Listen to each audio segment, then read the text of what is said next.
Making music since then, and the music that he's been making, the copyrights and all of that, they belong to him, not to you, correct?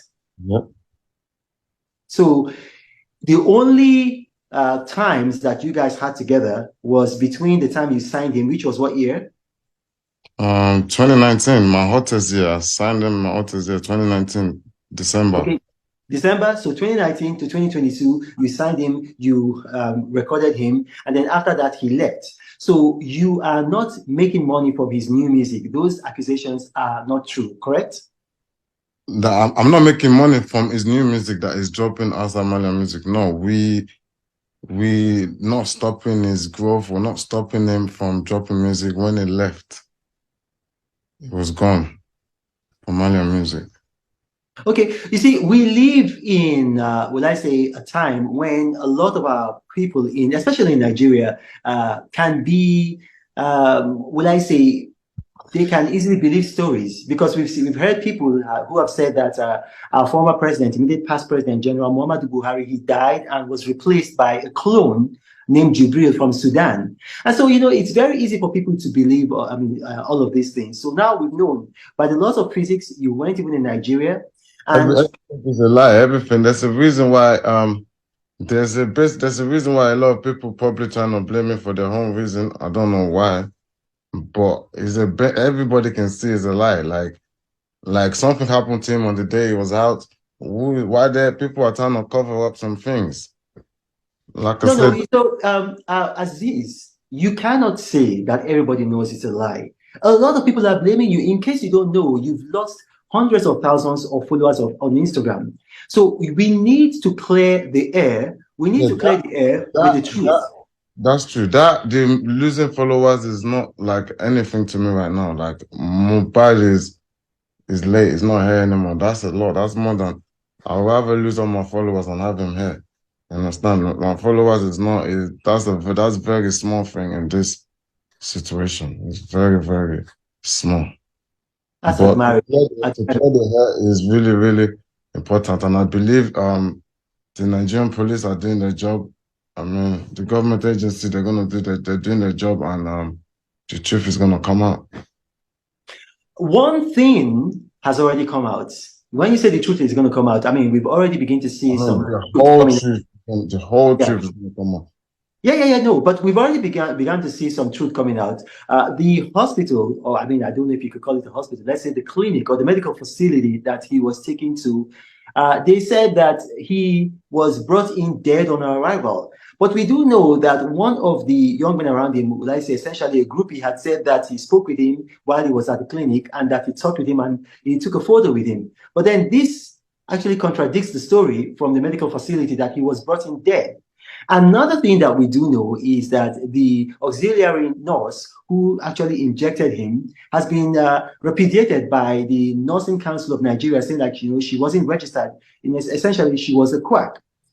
So we're beginning to see some of these things come to light, and I think in the coming days, the opinion of the public might change. My question to you, Aziz Additional Fashola, is this. Are you willing to go back to Nigeria if the Nigerian police wants to question you? 100% if they can guarantee my safety. Okay. Yes. There's a lot of hungry mom that don't really want to know the truth. They've been poisoned by the media, so if they can guarantee my safety, I'll be there. That's a very reasonable request, because I had people in Nigeria, because of my political views, who were very, very morbidly against me. And I went to Nigeria. I didn't have any security though, but I went to Nigeria, and I was able to, I stayed, I think, about 48 hours in Nigeria. And I left. But then after I left, I saw that a number of some of these people who had political differences with me were saying that if they had found me, like they would have snuffed life out of me. So it is very reasonable. So what we're going to say now, this is not a question to you. This is not a question to you, Aziz. You don't have to respond to this. Now, we call on the Nigerian police and I'm going to reach them after this interview. Can you guarantee the safety of Aziz Adesina Fashola? Can you guarantee his safety? Publicly guarantee his safety so that he can return to Nigeria if needs be to answer questions and to clear his name further. That is to the police. Now, one final thing before we go. We started from the very end, but let's start from the beginning. How did you meet this young man, Ilirioluwa Oladimeji Aloba? How did you meet him? I met him online. I met him by seeing his videos online, his freestyles, his songs, or there's some when he just used some of my words, or when I've just been watching him online, and I sent him a message. Wow. And who gave him the name MOHBAD? I don't know. That's the name I met him with. Okay, now one last thing. I know I said the last question, but one last thing. I'm like Oliver Twist. One last thing. We saw a video by, would I say, a pastor. It's a 70-year-old pastor. Whether he's 69, he's going to be 70. Pastor Tunde Bakare.